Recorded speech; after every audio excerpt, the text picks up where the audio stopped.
Hello and very warm welcome to UPSC beginners. Today's session के अंदर हम पढ़ने जा रहे हैं separation of substances chapter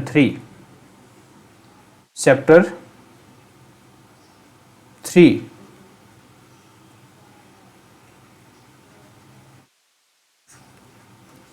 science NCERT.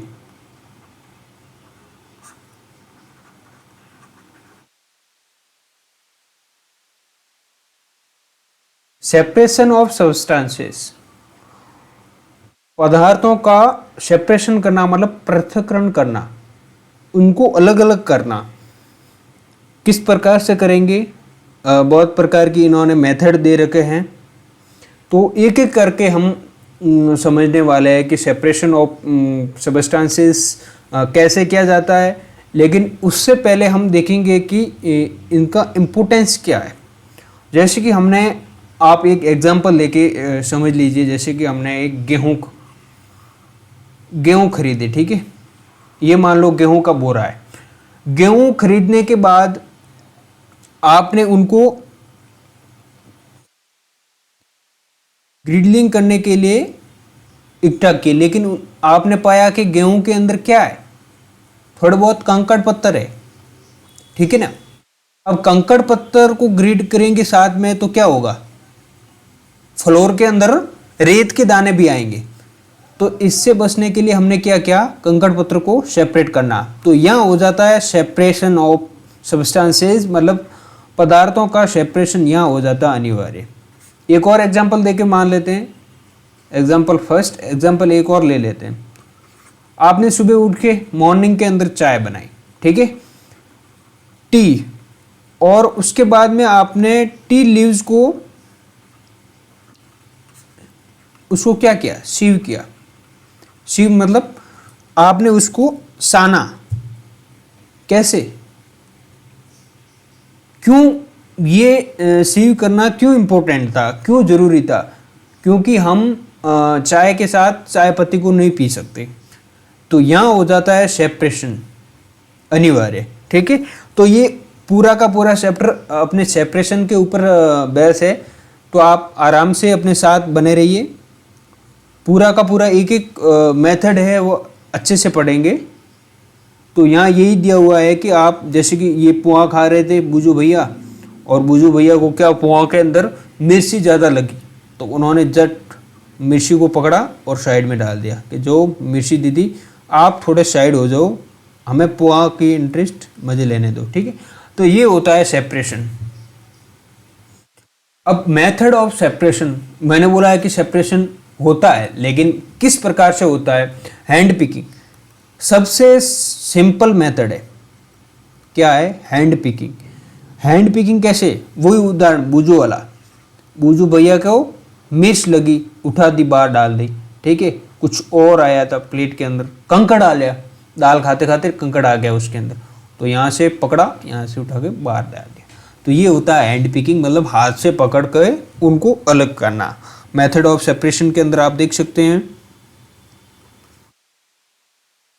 Method of separation के अंदर हैंड पिकिंग फर्स्ट मेथड है। ये बुझो भैया गेहूं के बोरे से हाथों से कंकड़ पत्थर अलग कर रहे हैं। तो ये होता है नॉर्मल सा मेथड है हैंड पिकिंग। सेकंड नंबर पे आता है थ्रेशिंग। थ्रेशिंग के अंदर क्या होता है, आपने देखा होगा कि कभी कभार फसल को काटते हैं, क्रॉप को कट करने के बाद उनके हो जाते हैं सैक, गट्ठे, ठीक है। गट्ठे इकट्ठे होने के बाद में क्या, गेहूं प्राप्त हो जाएगा उन गट्ठों से। उनको गट्ठों से गेहूं प्राप्त करने से पहले क्या करना पड़ता है, उनका थ्रेशिंग करना पड़ता है। थ्रेशिंग का मतलब, जैसे कि ये माना कि ये गेहूं है, ठीक है, गेहूं का पौधा है, यहाँ गेहूं के वो बीज लगे हुए, तो उसको थ्रेशिंग करेंगे, मतलब उनको क्रश करेंगे, उसको टुकड़ों टुकड़ों के अंदर विभाजित करेंगे, बांटेंगे, ठीक है। उनको क्रश करने से उनका क्या है, जो सीड होंगे वो क्या हो जाएंगे, सेपरेट हो जाएंगे। उन गट्टों से सीड हो जाएंगे सेपरेट, देन हमारा प्राप्त हो जाएगा गेहूं, ठीक है ना। तो यहाँ हो गया थ्रेशिंग की इम्पोर्टेंट यहाँ बनती है कि भाई थ्रेशिंग क्या इम्पोर्टेंट कार्य करता है और थ्रेशिंग क्यों ज़रूरी है। तो सर थ्रेशिंग ही क्यों लिया, हैंड पिकिंग भी यहाँ कर सकते थे।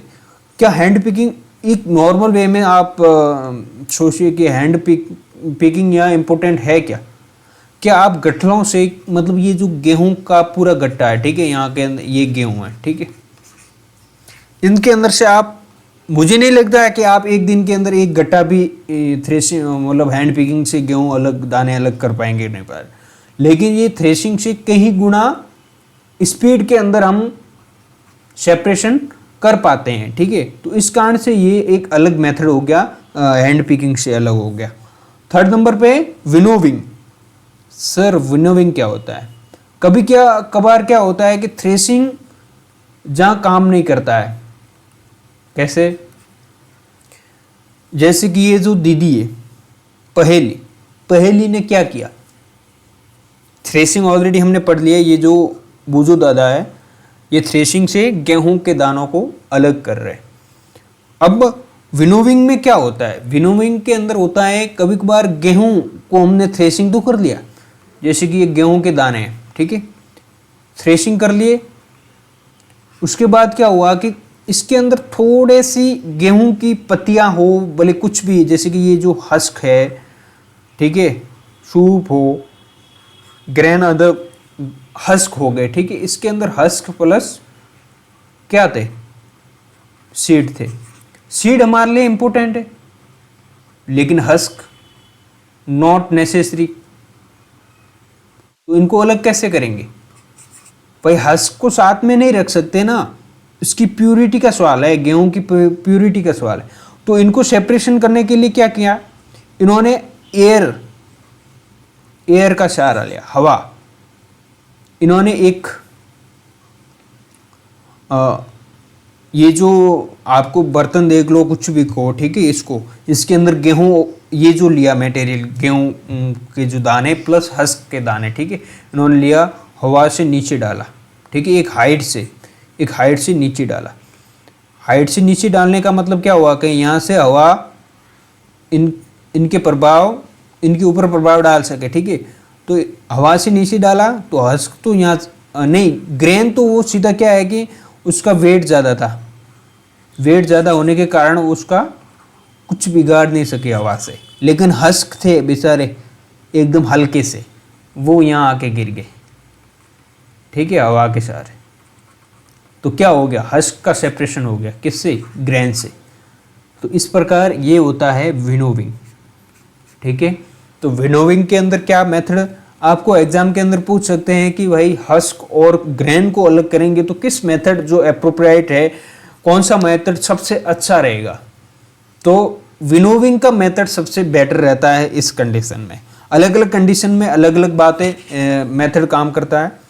तो ये हो गया विनोविंग का मेथड। अगर आप ये स्लाइड प्राप्त करना चाहते हो कि सर मैं एक बार पढ़ने के बाद मैं वापस रिवाइज करना चाहता हूँ क्या आपने क्या पढ़ाया है, तो आप इस टेलीग्राम चैनल पे आप जुड़िए, वहाँ जाके ये स्लाइड प्राप्त कर सकते हैं। यूपीएससी बिगनर्स नाम से टेलीग्राम चैनल है, वहाँ जाके आप जुड़ के ये स्लाइड प्राप्त कर सकते हो। आगे आता है सीव, सानना, सीविंग क्या है सर? सीविंग क्या होता है, थोड़ा बहुत बता दीजिए। सीविंग होता है, ये आप एग्जाम्पल के तौर पे आप देख सकते हैं इस डायग्राम के अंदर। सीविंग आपने जैसे कि फ्लोर लिया, उसके अंदर पता नहीं हस्क, जो हस्क था उसके कर्स होने के टुकड़े, ठीक है, उनके छोटे छोटे टुकड़े रह गए थे, ठीक है, हस्क के अंदर।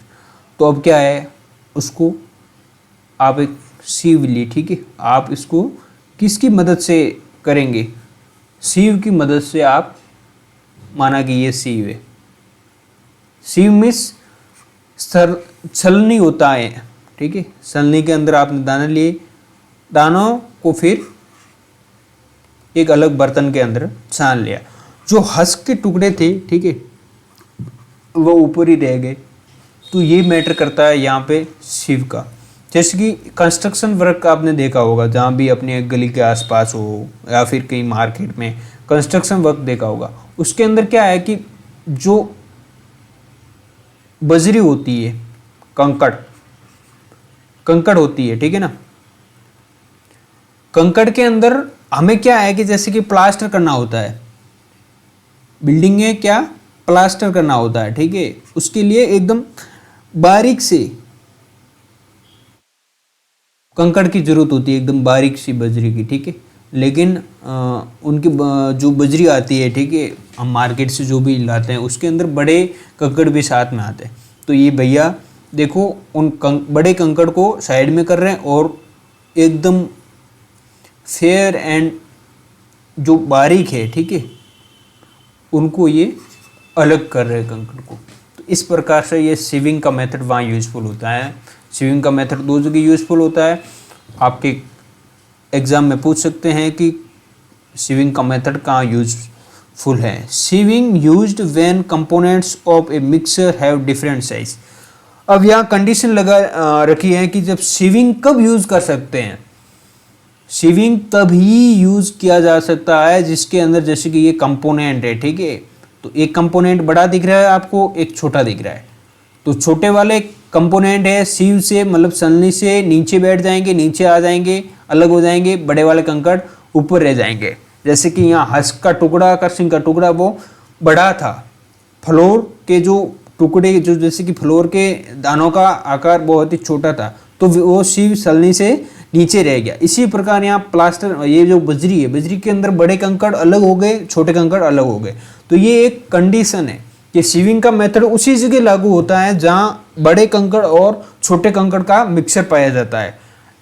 अब आते हैं आगे सेडिमेंटेशन, डिकेंटेशन, फिल्ट्रेशन। सेडिमेंटेशन का मतलब क्या होता है, डिकेंटेशन क्या होता है, फिल्ट्रेशन क्या करता है, एक वन बाय वन हम पढ़ेंगे। सेडिमेंटेशन आपने देखा होगा कि कभी कभार क्या होता है, मान लो कि आपने कोई गिलास लिया, ये मान लो आपने गिलास लिया, इसके अंदर रेत के टुकड़े प्लस वाटर, सैंड, वाटर मिला दिया और उसको घुमा दिया, हिलाया थोड़ी देर। हिलाने के बाद उनको एक शांत वातावरण में एक सिंपल स्टेबल जगह पर रख दिया, ठीक है, ताकि वो हिल ना सके बार बार। स्टेबल रख दिया। उसके बाद में क्या होगा, उसके बाद में आपने ऑब्जर्व किया होगा कि जो रेत के टुकड़े हैं वो धीरे धीरे दाने हैं वो धीरे धीरे नीचे बैठ रहे हैं गिलास के, ठीक है, और पानी वैसी की वैसी कंडीशन में ऊपर रह रहा है। ये मान लो कि पानी है, ठीक है। तो क्या हुआ, जो रेत के टुकड़े वो नीचे बैठ गए। नीचे बैठना, ये जो नीचे बैठने की प्रक्रिया है वो ग्रेविटेशनल फोर्स के माध्यम से होता है, मतलब गुरुत्वाकर्षण के कारण होता है। मेन रीजन क्या है कि अपने जैसे कि ये जो रेत है, ठीक है, वो नीचे बैठ गई, पानी ऊपर आ गया। अगर आप इसको सेपरेट करेंगे तो पानी को बाहर निकाल दो, रेत नीचे ही रह जाएगी। तो ये होता है सेडिमेंटेशन। कभी कभार आपने जैसे कि शहरों के अंदर क्या होता है, डिकेंटेशन आ गया। शहरों के अंदर क्या होता है कि जब वाटर होता है सीवरेज का वाटर जब बड़ी मात्रा में इकट्ठा होता है, ठीक है, तो वो एक बड़े से टैंक के अंदर इकट्ठा करेंगे। बड़े से टैंक के अंदर इकट्ठा करने के बाद वो 2 दिन के लिए वो ऐसे स्टेबल जगह के स्थिर जगह पे वो रखेंगे, ठीक है, टैंक को हिलाएंगे डुलाएंगे नहीं। ये आ रहा है वाटर, ठीक है। अब क्या करेंगे, ये जो कंकड़ पत्थर है जैसे कि कोई बड़ी बड़ी चीज़ें वो नीचे जम जाएगी टैंक के, ठीक है। जो वाटर हुआ वो वापस यहाँ से होके आगे निकल जाएगा। तो मेन ऑब्जेक्टिव या सेडिमेंटेशन का क्या है कि जो बड़े बड़े कंकड़ है, बड़े बड़े रेत के टुकड़े हैं, ठीक है, बड़े बड़े कुछ और पदार्थ हैं, वो पानी से या फिर किसी भी पदार्थ से अलग कैसे किया जाए, ठीक है। जिनका वेट ज़्यादा होगा उसके ऊपर गुरुत्वाकर्षण का बल ज़्यादा लगेगा और गुरुत्वाकर्षण का बल ज़्यादा लगने के कारण वो नीचे बैठ जाएंगे। तो ये होता है सेडिमेंटेशन का प्रोसेस। आगे चलते हैं decantation. Just a second, I just change pen colour. Decantation क्या होता है? डिकेंटेशन जैसे कि आपने when the water along with dust is removed the process is called। जैसे कि आपने सेडिमेंटेशन कर दिया, सेडिमेंटेशन हो गया। सेडिमेंटेशन के बाद क्या हुआ कि कंकड़ पत्थर नीचे बैठ गए, वाटर वाटर ऊपर रह गया, ठीक है। और अब आप क्या कर रहे हैं कि वाटर को बाहर निकाल रहे हैं, ठीक है, आउट कर रहे हैं वाटर को। तो ये क्या हो गया? सेडिमेंटेशन वहीं रह गए, वाटर हो गया आउट, बाहर हो गया। तो इस प्रोसेस को कहते हैं डिकेंटेशन। यहां एक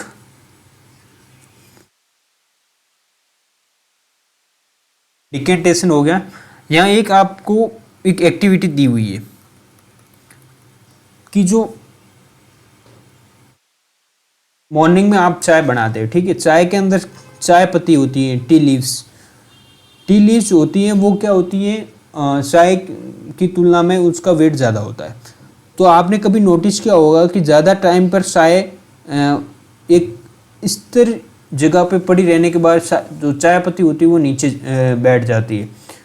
तो क्या चाय पत्ती को नीचे बैठ जाने के कारण क्या उसको हम बिना चलने से छान सकते हैं क्या? लेकिन कभी कभार क्या होता है कि चाय पत्ती हल्की भी होती है, तो वो चाय के अंदर भी रहती है, वो नीचे नहीं बैठती है। तो इस कारण से ये डिकेंटेशन चाय को छानने में पर्याप्त नहीं है। ये वहीं यूज़ किया जा सकता है जहाँ कंपेरिजन, ये कंडीशन मान लो बोले इसकी कंपेरिजन जो सेडिमेंट है उसका वेट ज़्यादा होता है और सॉल्यूशन का, जैसे कि वाटर है, उसका वेट के कंपैरिजन में सेडिमेंट का वेट ज़्यादा होता है। और चाय की कंडीशन में ये नहीं बनता है, तो चाय को हम डिकेंटेशन से नहीं अलग या सेपरेट नहीं करते हैं। अब आता है फिल्ट्रेशन। फिल्ट्रेशन के अंदर आप एक थिंग्स का यूज़ करते हैं फिल्टर नाम की, ठीक है। फिल्टर आपने नाम सुना होगा कि फिल्टर क्या होता है, या फिर आप कह सकते हैं स्ट्रेनर। स्ट्रेनर ये क्या होता है सर? देख लो कि जब आप चाय, हाँ यही एग्जांपल ले लेते हैं, ठीक है। चाय को आप बनाने के बाद में किस यंत्र से आप उसको अलग करते हैं, सेपरेट किस यंत्र से करते हैं, ठीक है। मान लो ये यंत्र है, जैसा बनाए वैसा ही, ठीक है। आप क्या करेंगे, इसके अंदर से चाय को फिल्टर करेंगे। तो ये होता है फिल्ट्रेशन। फिल्ट्रेशन का काफ़ी इम्पोर्टेंस रहता है, ठीक है। ये जो एक और एक्टिविटी दी हुई है आपके यहाँ कि जो ऑयल होता है वही एक सेडिमेंटेशन के हिसाब से होता है। ऑयल क्या होता है कि पानी की तुलना में हल्का होता है। जैसे कि आप ये जो कोई गिलास ले लीजिए, गिलास के अंदर आप ऑयल और वाटर, तो वाटर क्या करेगा, नीचे बैठ जाएगा, ऑयल क्या करेगा, ऊपर आ जाएगा। हमेशा ध्यान रखना, वाटर हमेशा नीचे बैठता है, ऑयल हमेशा ऊपर रहता है, जिसके कारण से ऑयल को हम ऊपर से सेपरेट कर लेते हैं गिलास से, ठीक है ना।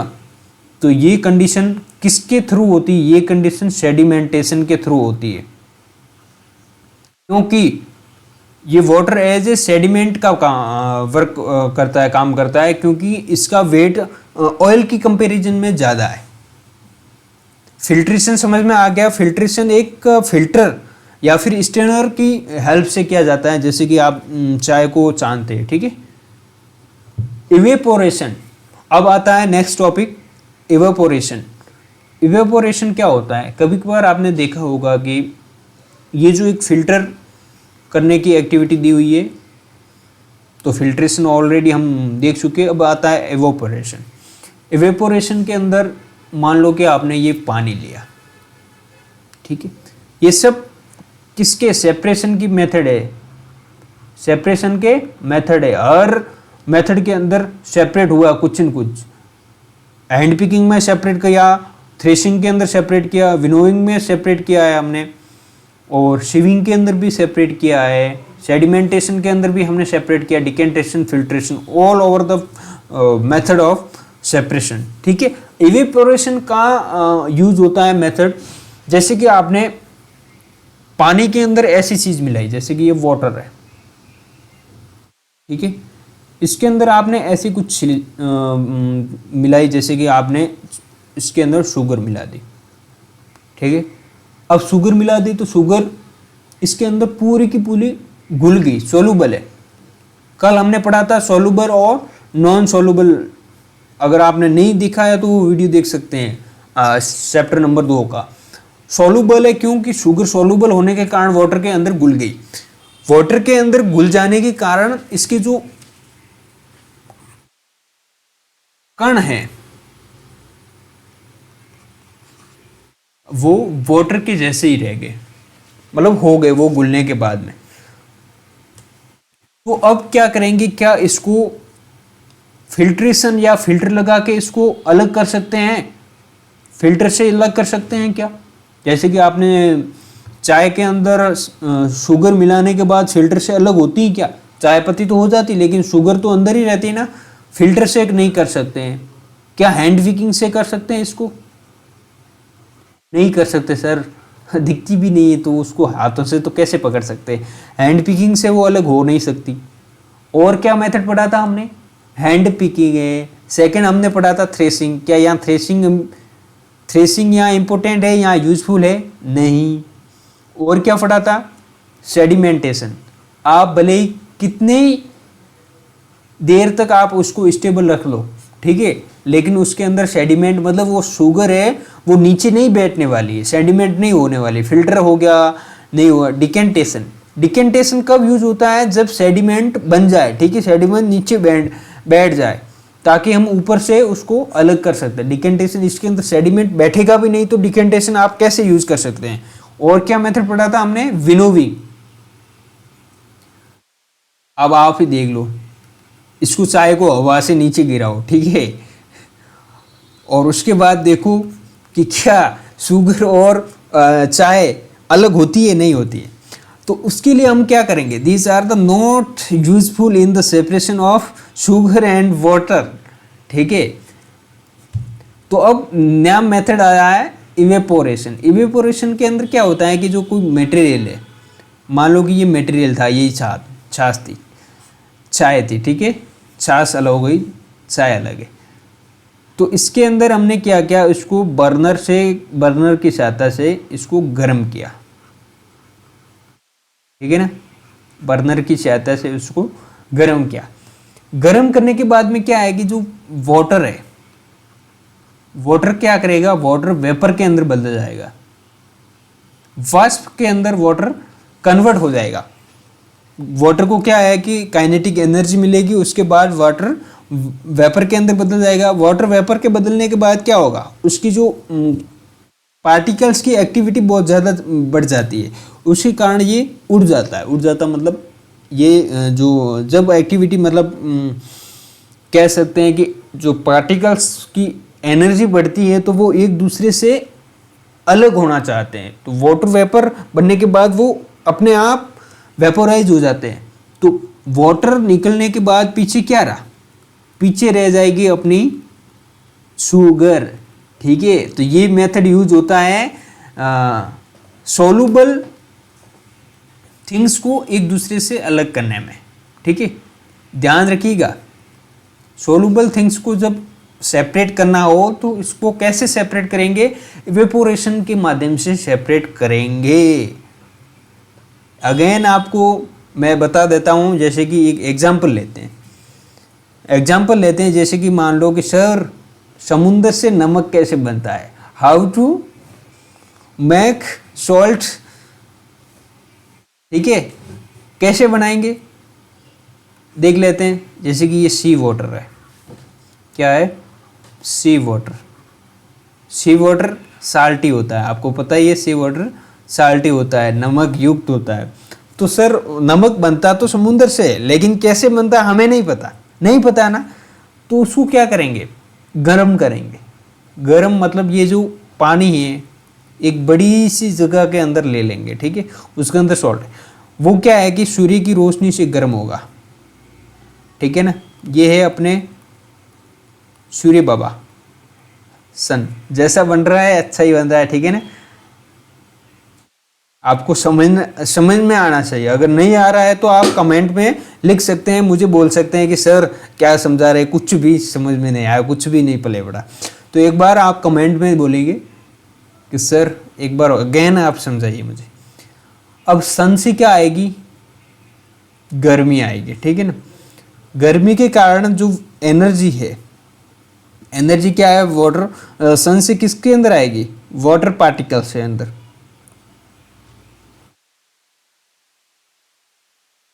वाटर के कणों के अंदर आएगी तो वाटर क्या करेगा, ऐसे उड़ने लगेगा। जैसे कि एक एग्जांपल नॉर्मल सा ले लेते हैं, जैसे कि आप कपड़े सुखाते हो, कपड़े सुखाने के अंदर क्या होता है, कुछ भी एनर्जी आती है, सन से आओ या फिर विंड से आओ, वो वाटर को उड़ा ले जाती है, ठीक है। तो इसी प्रकार यहाँ इस पूरे के पूरे इस मैदान से, इस पॉन्ड से क्या है, वाटर वेपराइज हो जाएगा। वाटर वेपराइज होने के कारण के बाद में क्या बचेगा, ये पीछे बचेगा साल्ट, साल्ट बचेगा ना। तो ये होता है इवेपोरेशन, इवेपोरेशन का फायदा। तो एग्जाम के अंदर आपके क्वेश्चन आ सकता है कि इवेपोरेशन किस मेथड के अंदर यूज होता है, ठीक है ना, इसकी क्या लिमिटेशन है, किसके सेपरेशन में ये यूज होता है, या फिर नमक से, समुद्र के पानी से नमक कैसे बनाया जाता है, ठीक है, इवेपोरेशन। अब नेक्स्ट जो टर्म है अपना कंडेंसेशन। सेशन अगर लेंथी हो रहा है तो डोंट वरी, क्योंकि इसके अंदर आपको बहुत सारी चीज़ें सीखने को मिल रही है। तो आप, वीडियो लंबा है इसका मतलब ये मत सोचिए कि सर ने कुछ लंबा कर दिया, ऐसे ही कुछ समझाया नहीं। बहुत सारे टर्म है, वो एक वन बाय वन हम समझते जा रहे हैं। कंडेंसेशन, कंडेंसेशन क्या होता है, ये एक फोटो के हिसाब से इन्होंने समझाया है। तो आप देख सकते हो वाटर को क्या किया, वाटर को एक, जस्ट सेकंड में आपको बड़ा करके दिखा देता हूं। इन्होंने क्या किया है कि वाटर को गर्म किया है, गर्म करने के बाद ये वाटर, जैसे कि आपने कभी कभार आप सब्जी बनाते हुए जब उसके ढक्कन के ऊपर बहुत सारा वाटर के पार्टिकल आके जम जाते हैं, क्यों जमते हैं, क्योंकि वो उड़ने की कोशिश में, फिराक में रहते हैं, लेकिन ऊपर से ढक्कन, भैया कहते हैं रुको कहाँ जा रहे हो आप, नहीं जाने दूंगा। तो उसके हिसाब से वो वाटर को कहीं जाने नहीं देते हैं, उनको क्या है कि वहीं रोके रखते हैं। थोड़े टाइम के बाद में वो क्या है कि ठंडे हो जाते हैं, क्योंकि एनर्जी, अगर किसी की भी एनर्जी हो वो धीरे धीरे अपने आप लॉस्ट होती जाती है। तो ठंडे होने के बाद वो भैया वापस किसके अंदर आ जाते हैं, वापस गिलास के अंदर आ जाते हैं। मतलब वो सब्जी हम बनाते हैं तो वापस सब्जी के अंदर ही घुल जाते हैं। तो ये होता है कंडेंसेशन। कंडेंसेशन का मतलब क्या होता है, पहले हमने पढ़ा था, जस्ट सेकंड में आपको दिखा दूं कि जो ये इवोपोरेशन के अंदर क्या हुआ था, वाटर से वाटर वेपर में कन्वर्ट हुआ था, लेकिन इसके अंदर क्या होगा, इसके अंदर होगा vapour, water vapour to water, ये होने वाला है, उल्टा होने वाला कंडेंसेशन। सर एक और एग्जांपल दे दीजिए। एक और मैं एग्जांपल आपको दे सकता हूं, जैसे कि इसी का मान लो, ये जो आपने पॉन्ड लिया था, पॉन्ड के अंदर से उड़ा पानी, उड़ा पानी, उड़ने के बाद में ये वाटर वेपर के रूप में यहाँ बन गया, यहाँ क्या, ये हो गया क्लाउड, हो गया क्लाउड। अब क्या करेगा क्लाउड, धीरे धीरे इधर उधर हवा की सहायता से, मान लो इधर उधर उधर आपके घर के ऊपर आके बैठ गया भाई साहब। अब आपके घर के ऊपर हवा है, ठंडी थी, ठंडी होने के कारण क्या है, वाटर जो वेपर था, ठीक है, वाटर वेपर मतलब भाप था, वाष्प था, वो धीरे धीरे क्या होगा, पानी के अंदर कन्वर्ट होगा। पानी के अंदर कन्वर्ट होते ही उसका क्या है, वेट बढ़ जाएगा। वेट बढ़ेगा तो क्या करेगा, गुरुत्वाकर्षण, ग्रेविटेशनल फोर्स, ग्रेविटेशनल फोर्स कहेगा भैया नीचे उतर जाओ, ऊपर चढ़ने से ज़्यादा फायदा नहीं है, ठीक है ना। तो वो क्या करेगा, ग्रेविटेशनल फोर्स की सहायता से, मतलब उसके कारण वो अर्थ सरफेस पे आ जाएगा। ठीक है ना। अर्थ सरफेस पे आते ही हम कहते हैं कि भैया बरसात हो रही है, इट इज रेन्स। ठीक है, तब हो जाती है बरसात। तो कंडेंसेशन क्या हुआ, वाटर वेपर से वाटर के अंदर कन्वर्जन कंडेंसेशन कहलाता है, याद रखना ये टर्म। ठीक है ना। अब आता है सैचुरेशन। सैचुरेशन एक अलग टर्म है, डिफिकल्ट नहीं है, लेकिन आप एक अच्छे से समझेंगे तो मैं आपको समझा पाऊंगा। ध्यान से सुनना। सैचुरेशन, संतृप्तता कह सकते हैं इसको, संतृप्त हिंदी के अंदर। जो हिंदी वाले बच्चे हैं उनको अगर समझ में नहीं आ रहा है तो आप स्पेशली बोलिए मुझे। सैचुरेशन, संतृप्त किस प्रकार से कहेंगे, जैसे कि मान लो आपने एक क्या क्या कुछ उदाहरण दे ऐसा, जस्ट सेकंड। गिलास लिया, ठीक है, गिलास लेने के बाद आपने क्या किया,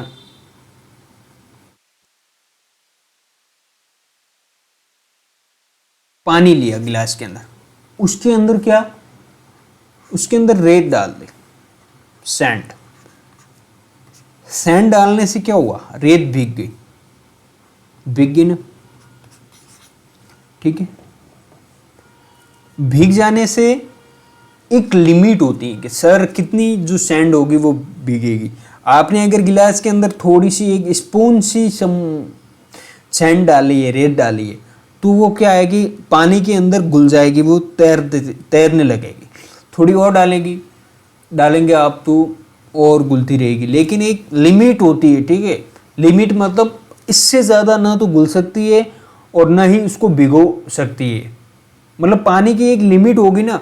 पानी जैसे कि 100 ml लिया था, ठीक है, और 100 ग्राम रेत डालने के बाद में जो पानी है वो भिगोने में असमर्थ है। ठीक है, तो ये जो लिमिट होगी ना कि भाई हाँ 100 ml पानी के अंदर 100 ग्राम रेत ही डल सकती, इससे ज़्यादा नहीं डल सकती। ठीक है, तो ये होता है सैचुरेशन। ये कंडीशन होती है सैचुरेशन, मतलब कि ये पानी अब सैचुरेशन या फिर सैचुरेशन कंडीशन के अंदर है, सैचुरेटेड है। ये सैचुरेटेड टर्म दिया हुआ आपको। एक एग्जांपल और ले सकते हैं, जैसे कि समुद्र के अंदर जब हम सी वाटर से नमक बनाते हैं तो क्या होता है, सी वाटर से नमक को कैसे एस्टिमेट करेंगे। जैसे कि माना कि एक पॉन्ड है 10 बाई 10 मीटर का, ठीक है, 10 मीटर यूँ 10 मीटर यूँ, तो इसके अंदर पानी कितना आएगा। पानी आने के बाद फिर पानी के अंदर माना कि 100 ml के अंदर 10 ग्राम नमक हो सकता है। ठीक है, नमक होता है अमूमन। ठीक है, तो उसके बाद जितना, जैसे कि पानी माना कि 20 लीटर पानी आया है इसके अंदर, एज्यूम, ठीक है ना, इस सरल उदाहरण के रूप में हम ले रहे हैं। ठीक है, तो 100 ml के अंदर 10 ग्राम है। ठीक है, तो 1 लीटर के अंदर कितना हो जाएगा, 100 ग्राम। तो 20 लीटर के अंदर कितना हो जाएगा, 20 × 100 बराबर 2000 ग्राम। इसका मतलब क्या होगा कि 20 लीटर पानी के अंदर सर 2 किलो नमक ही बन सकता है, इससे ज़्यादा नहीं बन सकता। ठीक है, क्योंकि वो ऑलरेडी सैचुरेशन कंडीशन में था या सैचुरेटेड था। तो ये हो गया सैचुरेशन का टर्म। अगर आपको समझ में अभी भी नहीं आया तो आप मुझे कमेंट कीजिए, ठीक है, मैं आपको वहाँ रिप्लाई दूंगा। अब लेसन हो गया है कंप्लीट। ठीक है, एक बार आप टर्म से गुजरिए। एक ये टर्म है सर्निंग। ठीक है, क्या होता है सर्निंग,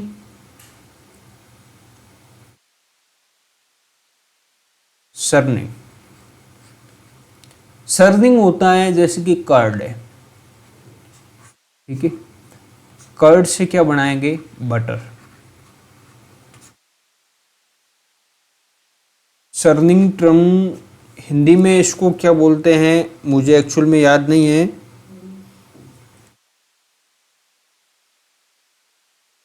जो भी बोलते हैं, ठीक है ना, सर्निंग मतलब जब दही से बटर बनाते हैं तो उसको एक मशीन से हिलाते हैं या फिर हाथों से भी हिला सकते हैं, ठीक है ना।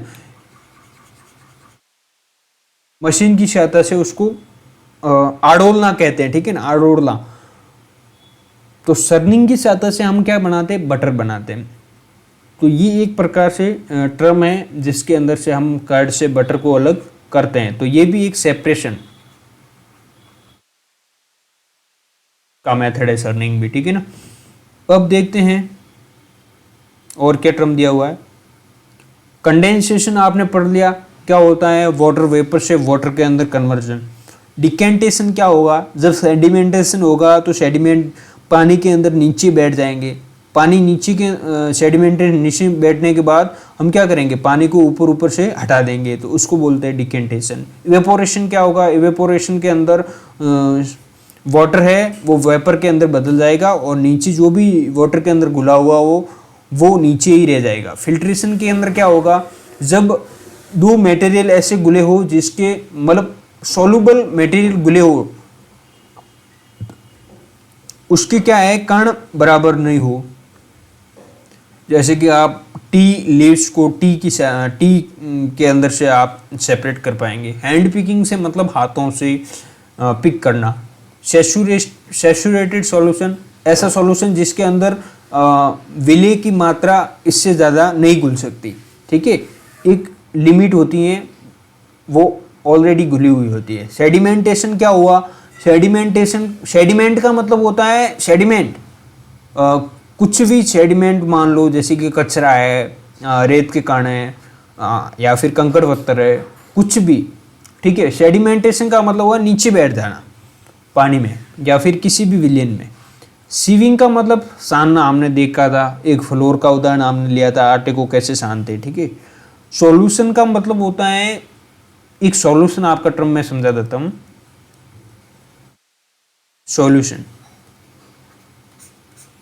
सॉल्यूशन का मतलब होता है, जैसे कि सॉल्यूशन के दो पार्ट होते हैं, कौन कौन से, एक होता है सॉल्यूट,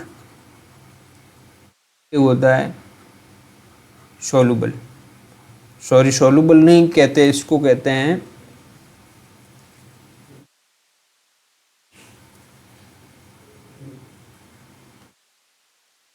टर्म मुझे अच्छे से याद नहीं आ रहा है, इसको बोलते हैं, एक तो होता है विले, ठीक है, दूसरा होता है विलायक,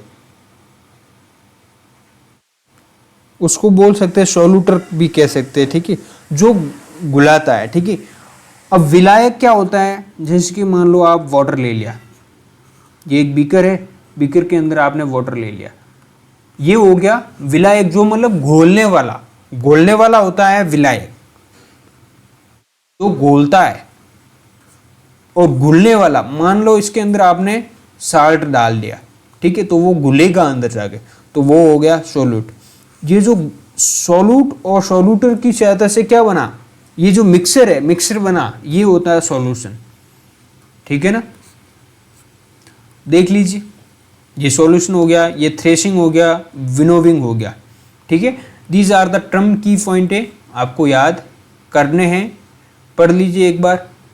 अब आती है ये जो समरी है, समरी यही बताती है कि आपने क्या पढ़ा है, ठीक है, तो ऑलरेडी हम डिस्कस कर चुके हैं, तो ये है अपनी समरी, ठीक है। एक्सरसाइज आप खुद करेंगे, क्योंकि यहाँ एक्सरसाइज करवाने जाएंगे तो हो सकता है कि वीडियो बहुत ही ज़्यादा लंबी हो जाएगी, फिर आप कहेंगे अच्छा सर आपने तो इतना लंबा कर दिया है कि हम देख भी नहीं पाएंगे, ठीक है। एक्सरसाइज आप करो, उसी के अंदर से है जो पढ़ाया मैंने, और अगर कोई डाउट हो तो कमेंट में लिख सकते हैं। और ये इससे रिलेटेड कुछ भी अपडेट आप प्राप्त करना चाहते हो तो ये यूपीएससी बिगनर नाम से टेलीग्राम चैनल बना हुआ है, उसके अंदर जाके ज्वाइन कीजिए, जो आपको मटेरियल चाहिए वहाँ मिलेगा, ठीक है। थैंक्स फॉर वॉचिंग, ठीक है। अगर आपको हेल्पफुल लगे तो आप अपने दोस्तों के साथ भी शेयर कीजिए वीडियो को, अगर कंटेंट अच्छा है तो लाइक कर सकते हैं। Thank you.